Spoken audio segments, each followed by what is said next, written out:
Beautiful sky over Halifax. And it's time now for a look at the weather with meteorologist Cindy Day. And before we get to the forecast, as you told us, there were some meteors last night. In fact, I saw a beautiful one. It may be the one that you're going to show us. I saw 3 last night, but one of them was spectacular. I heard some people went to the airport in Halifax and sat in the darkened sky and watched them. And yes, the second photo I have is quite spectacular. Yeah. The first one is interesting as well because it's an earth grazer, we call these. It was taken just as the sun was setting at about 8:30. Don Dahlgren snapped this photo in Weymouth.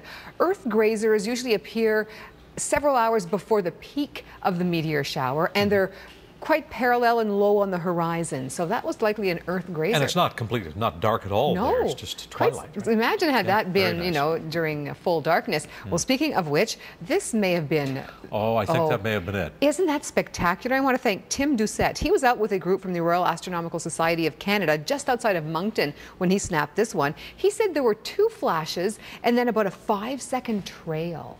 Isn't that around something? 12:30, you said. Right, yes. Yeah. And the brilliant light on the left-hand side of the screen, well, that's Jupiter making a little presence known. Isn't that lovely? It is. And it's not too late because this will continue again for another 12 hours. That's right. The dark sky observers have issued a notice at 5 o'clock this afternoon saying that for the next 12 hours there's going to be high activity. So until 5 o'clock in the morning, you may see about half the number of meteor showers that we had last night, but it's going to be perfectly clear. So check it out if you didn't get a chance to last night. It really is something to see. It is spectacular, yes.